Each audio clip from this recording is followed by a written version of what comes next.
Hello, beautiful people, and welcome back to my channel. This is about my second time recording this voiceover, so I'm hoping that it's useful to you guys this time around and that it's clear and y'all aren't breaking your eardrums trying to listen to me talk about this. But basically, I wanted to show you guys a template budget. In this budget, I have pretended to budget for the month of July. I actually have a real budget, but I did not use my actual numbers in this demonstration. But everyone knows that being in medical school, you have to be frugal, especially since you're not working, you're not actually making any money. So, this, for example, the monthly income comes from how you divide your loans, right? For a lot of people who do take out loans, this comes from how you divide your loans. So, if we look at the first category, we see housing. Under housing, okay, we have a projected cost of $701. So, in the projected cost category, what we see there is how much you expect it to cost. So let's say your apartment building is giving like free 1 month rent, right? Then you would have a projected cost of $701, but the actual cost that you end up paying is $0.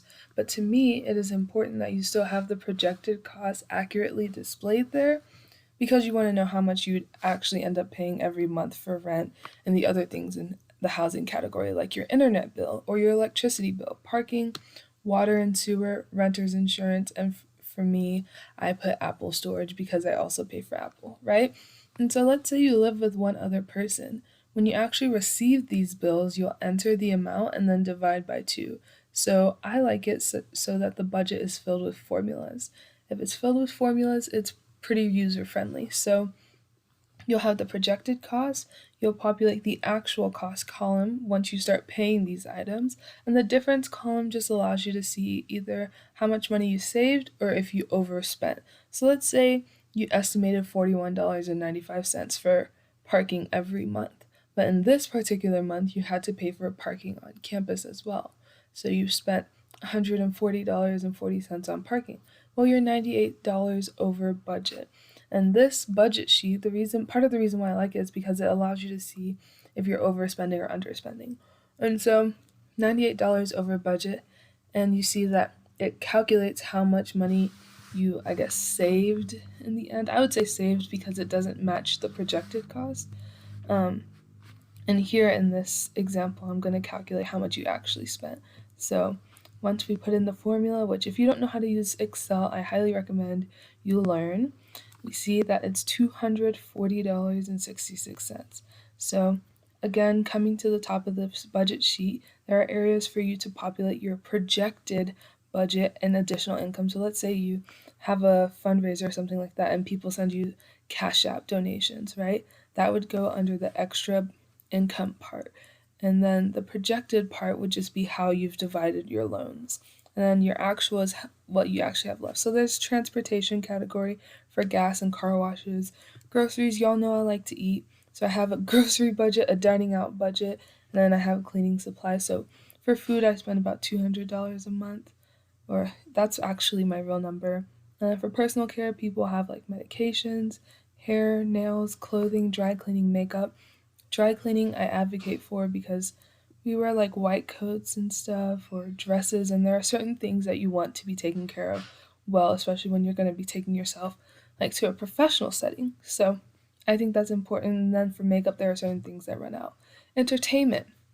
Some people pay for Netflix, Hulu, HBO. This is a good place to put it.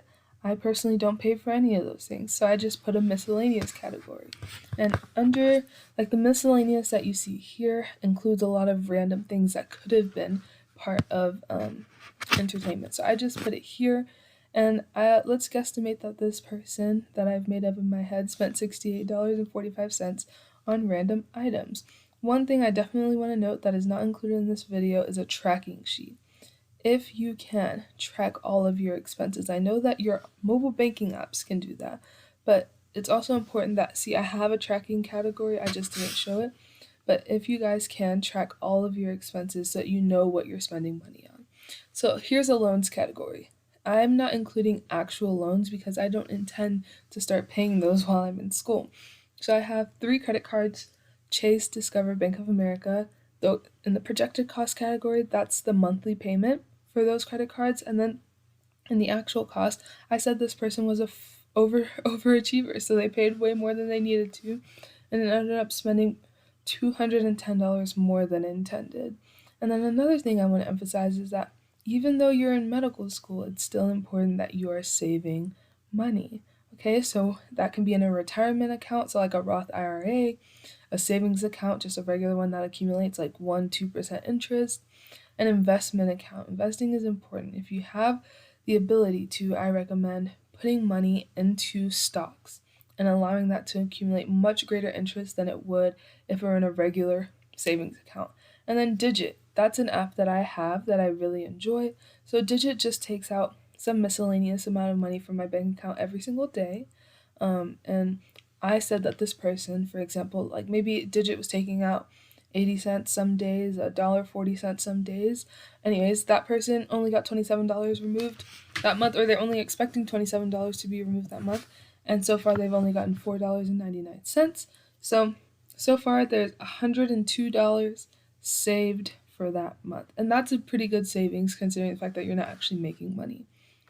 Finally, I wanted to touch on tithing. So, tithing to me is going to continue to be important while I'm in medical school. And the reason being is that tithing to me has always represented some sort of surrender. And I've already told you guys in my How I'm Preparing for Medical School video that I'm really relying on God to guide me through the process.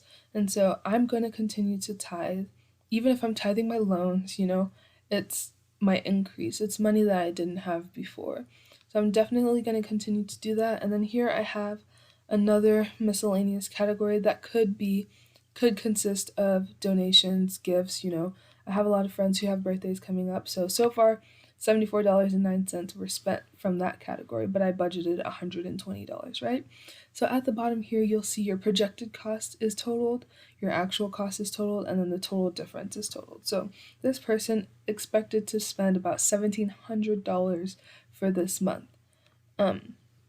So at the top, it'll calculate your projected balance, your actual balance, and the difference. So the projected balance is your projected income. So here it's $1,950 minus your expenses, which were totaled at the bottom.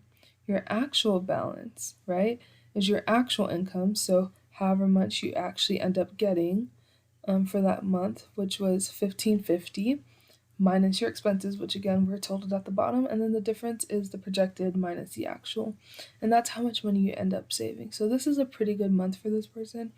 $515.67 saved is pretty incredible. Let's say that I add more money to the groceries, because right now it's just $8.75. So my actual number is I spent about $57 on groceries this week. Forgot to put in the formula, but I spent about $57 on groceries this week, so let's put that in. And let's see how that changes the calculated amount at the top. So it ends up being about $458.67, which is still pretty good. So having that extra cash, to me, it's like I don't believe that savings are meant to be used. So having that extra cash to me is like the money that you get to save for a rainy day, right? You can have that money just sitting in your checking account, and so long as you're following your budget, you're not going to be spending recklessly. So have that money sitting in your checking account, and should anything that you weren't prepared for come up, like you get a flat tire, need to change your tire, or I don't really know of other rainy day scenarios, which is kind of embarrassing. But I hope you guys enjoyed. Please share. Peace.